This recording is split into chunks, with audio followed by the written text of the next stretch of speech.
Hi Libra, welcome po sa ating channel. Ito ang yung daily kapal tarot reading for January 20, 2025. Please be reminded kung naka-resonate kayo, comment down. Kung hindi kayo naka-resonate, ibigay niyo po sa iba kasadya na reading po ito. This is for you, Libra, ngayong January 20, 2025.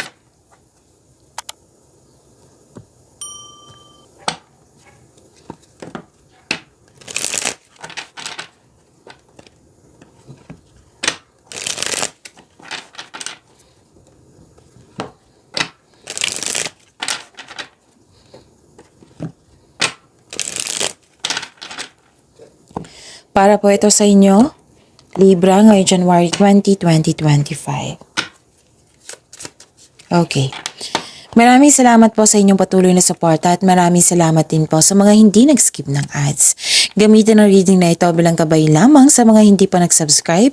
Subscribe na po kayo at click bell notification para malaman nyo na may bago tayong video. Para sa mga gusto magpa-reading po, may lumabas dyan sa screen nyo ngayon. Panoorin nyo po sunti ng instruction. Spirit Guide, mga ganap po para kay Libra ngayong January 20, 2025. I need 3 cards po.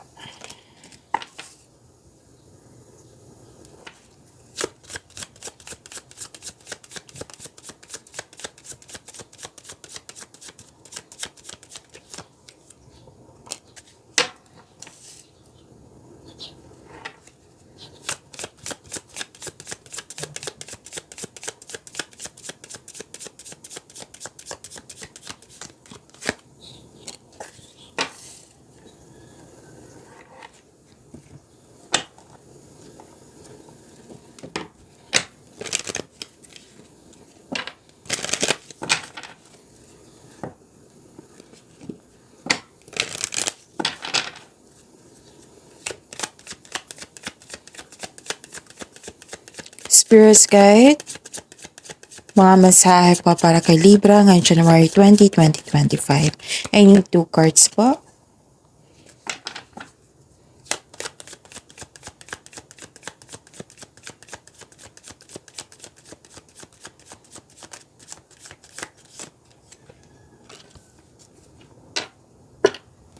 Okay.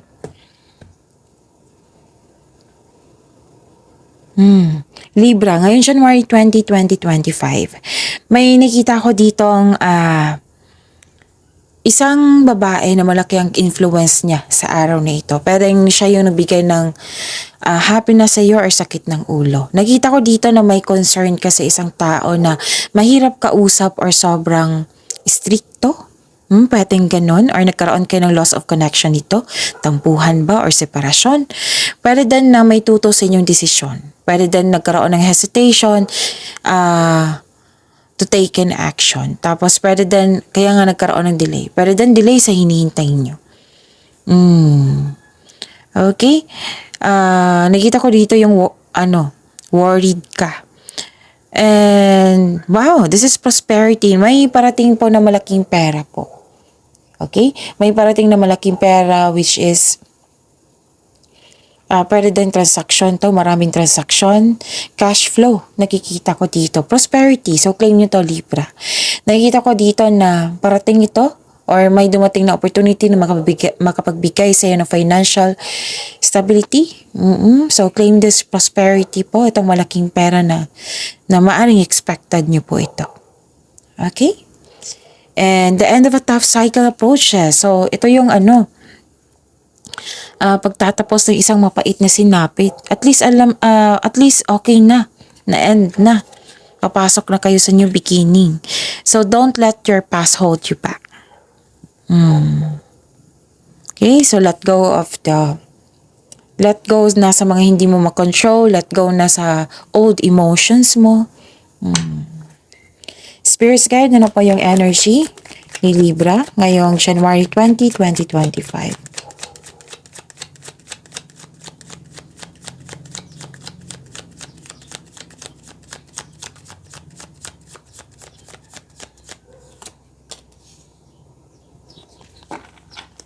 And the clarification of this card po.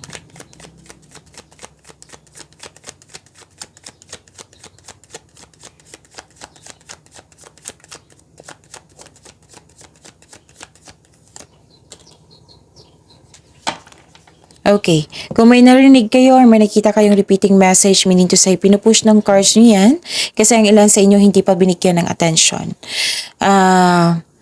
Kung maaari din po, bigyan nyo po ng solusyon at aksyon. Remember, Libra, at the end of the day, alam mo na ikaw lang ang taong may kakayahan at responsable na gumawa ng sarili mong katotohanan at kinabukasan. So, ano yung energy mo, Libra? Okay.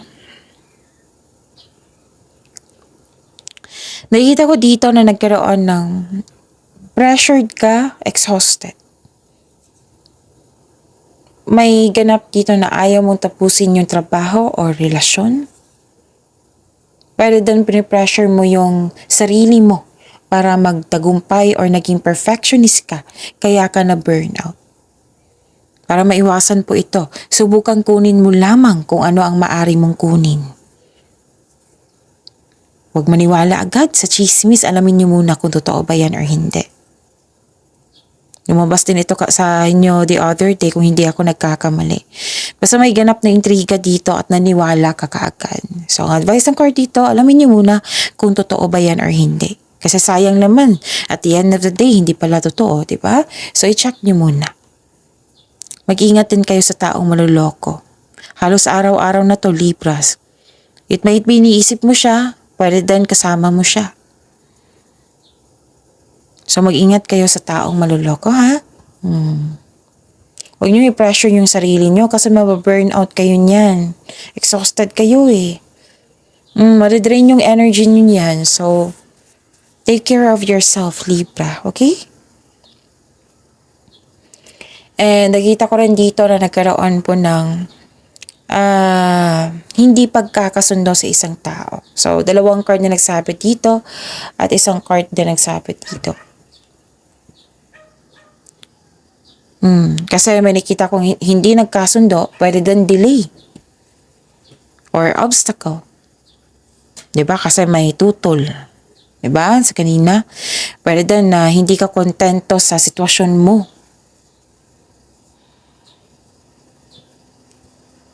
Lumabas nga dito sa tarot card nyo from your oracle cards, right?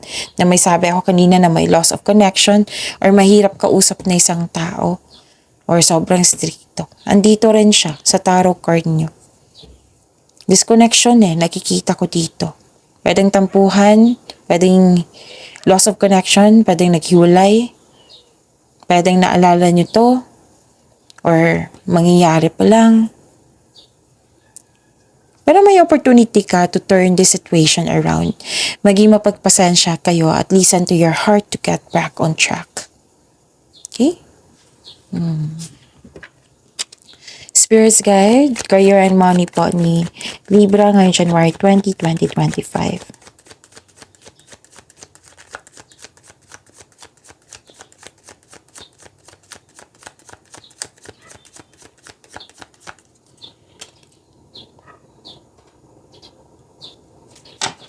And the clarification of this card po.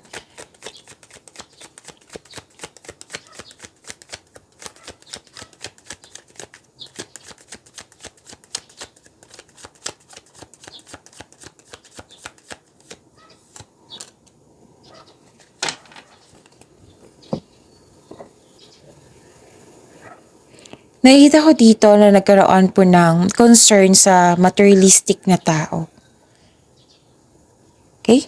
Pwedeng nakikita ko dito na sobra kang focus sa paggasta sa material na bagay. Pwedeng concern ito sa iyo or concern mo sa isang tao.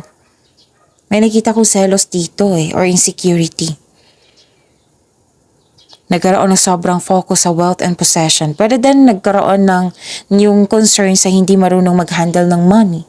Pwede din concern mo sa isang tao na or concern sa iyo na naggasta na hindi na control. Pwede din nababad ka sa trabaho or sa kakaisip. Overthinking. So, sabi ng card niyo po dito, focus sa emotional and mental stability kasi kailangan natin yan. Anong kailangan yung gawin? You need to relax and listen to your intuition. Kung hindi nyo alam kung paano mag-connect sa inyong intuition, i-search nyo po sa Google on how to connect to your intuition. Kasi marami pong paraan yan. You need to relax po, Libra. Don't pressure yourself. Kanina pa to sa energy nyo. Pinipressure nyo yung sarili nyo. Exhausted kayo. So, ang advice ng card nyo dito, pinupush niya sa iyo na kailangan nyo mag-relax. Alagaan yung sarili nyo. Okay? At nakikita ko rin dito this is a clarification of your card. Here, di ba may sabi ako kanina na may new beginning, and may new beginning din dito sa career and money mo. At the end of the day, nagkaroon ng busy ka dito, Busy. Nakikita ko naging creative ka, productive ka. You are very inspired.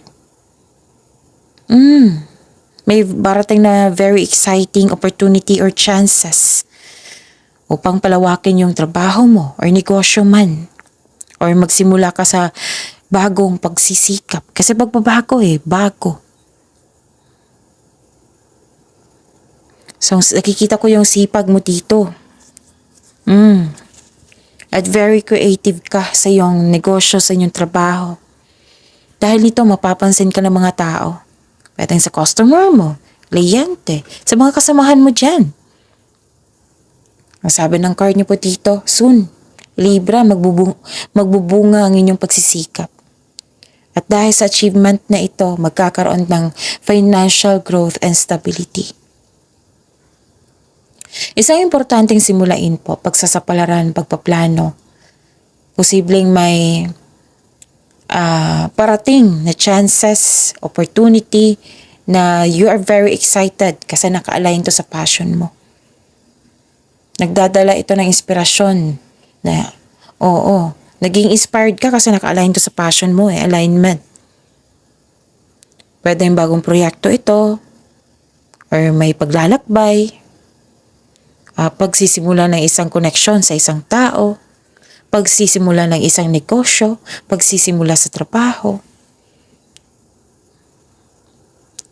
This card asks you to stay open sa mga signs na bigay ni universe sa iyo and take action when they appear. May chance kayo maglakbay business trip or uuwi para magbakasyon or mag-abroad kayo. Kung nasa abroad kayo, pwede maglakbay kayo sa malayong lugar. Like, for example, uuwi kayo ng Pinas. So, ito ang oras na kumilos ka at isigawa ang matagal mo ng plano or proyekto.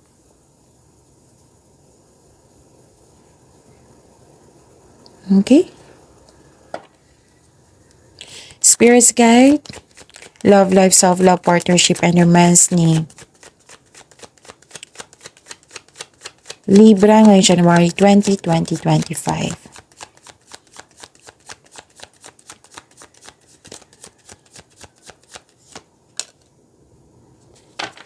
And the clarification of this card po.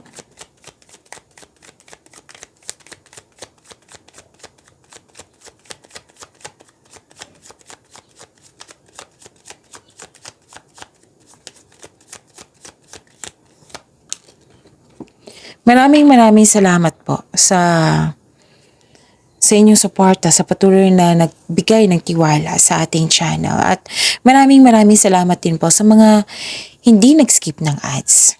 Inom muna ako ng tubig, saglit lang po.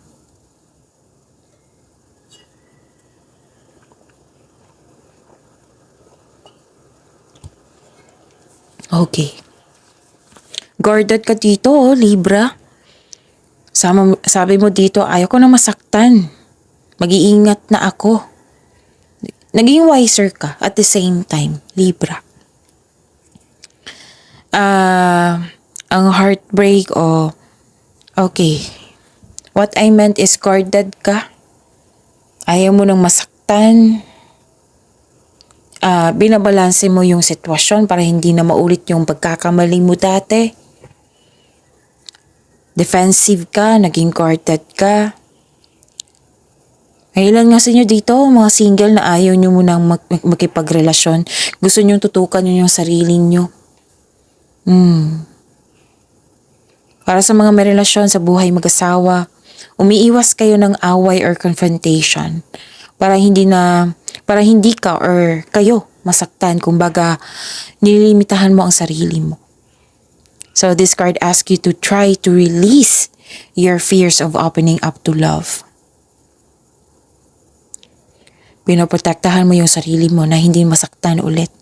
Dahil sa mga traumang na nangyari sa nakaraan, kumbaga, yun nga, guarded kayo.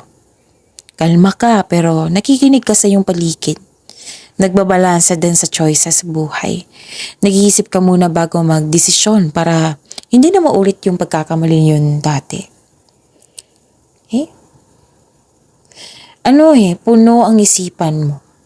Marami kang iniisip. Nabibigatan ka. So, sabi ng card niyo po dito, ask support, seek help kung kaya, kung hindi kaya. Pero the best kung ikaw po mismo ang makinig sa inyong intuition at sa paggawa ng sarili mong pagkilos. Kasi magbibigay ito ng kaginhawaan na iyong hinahanap. Okay? Only you know what is best for you. So, makagawa ka lang ng courageous choices kung ikaw ay may tiwala sa inyong sarili. So, magtiwala po sa inyong sarili, okay? Ano pa? May bagong simula dito sa tatlong card na po nagsabi dito na may new beginning. New beginning to na may kasamang aksyon. May bagong connection po. May romance na parating para sa mga single. Maaring parating na ito or nasa harap mo na. Sa mga may relasyon sa buhay mag-asawa, please know that you are divinely guided. The couple is divinely guided po. Okay.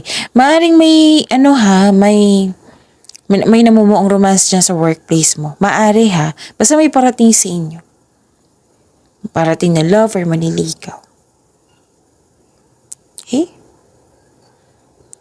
Sabi ng card niyo po dito, this time maging wiser na kayo. Balansehin niyo po. Okay?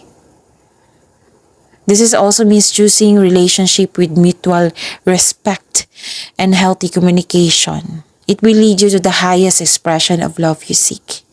So celebrate the love in your life. By loving yourself, it will lead you to attract the right man or woman to you. Okay, ano pa?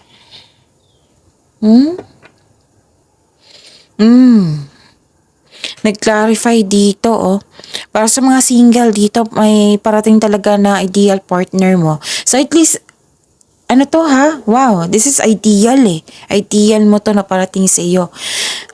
Maaring biglaan to kasi nakikita ko dito na gusto mo gusto yung magugustuhan mo siya agad. May paalala lang card nyo po dito sa mga single po na take things slow, kilalanin nyo muna. Baka kasi bibigyan mo ng sagot or go ka ng go. Oo. Sabi ng card po dito, kilalanin nyo namang buti. Okay? Na-enjoy mo lang yung getting to know each other stage kasi andyan naman yung kilig. Mas kilig. Diba? So, sa mga may relasyon sa buhay mag-asawa, may pangyayaring aminan. Posibleng proposal, offer, or yayain ka para lumabas.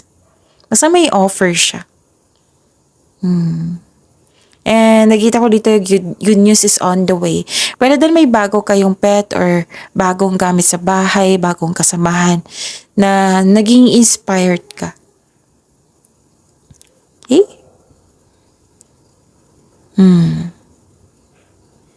Ano pa? Nakikita ko rin dito na nagkaroon po ng, may concern kayo sa isang tao na bossy.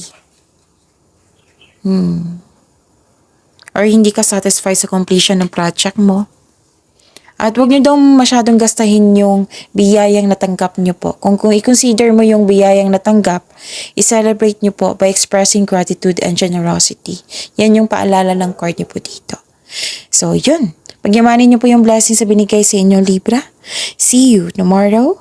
Please like, subscribe, and click the button for notification para updated po kayo sa daily tarot reading natin. Maraming salamat po.